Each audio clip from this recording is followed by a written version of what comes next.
Hi, I'm Emma Wilson. I'm the Policy Officer with the Deep Sea Conservation Coalition, and I am here on the ground in Kingston for the first week of negotiations at the International Seabed Authority. So this week the Council has been continuing with their negotiation of the mining code paragraph by paragraph, line by line. The important thing to know is that they're currently operating on this unrealistic artificial deadline to adopt the regulations and therefore launch the industry by 2025, next year. However, there are a lot of fundamental issues that remain in the regulatory framework, in the mining code, and a number of which are far from being resolved. So we're not talking about a question of a few months, we're talking about maybe even a few years. Just to give one example, there has been some discussion this week of the question of intangible underwater cultural heritage. This has become a big topic at the ISA recently, particularly with the arrival of Indigenous peoples among the stakeholders that are observing the negotiations.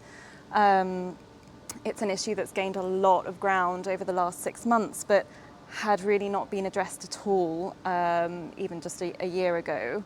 And yet it is a subject that creates a lot of division at the ISA and doesn't look like it's going to be resolved anytime soon. And that's just one among many issues that remain outstanding. I think that one of the fundamental issues here is that the ISA is doing things the wrong way around.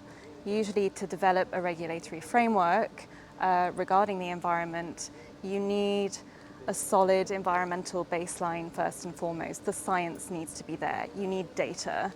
For the deep sea, that data just isn't there yet.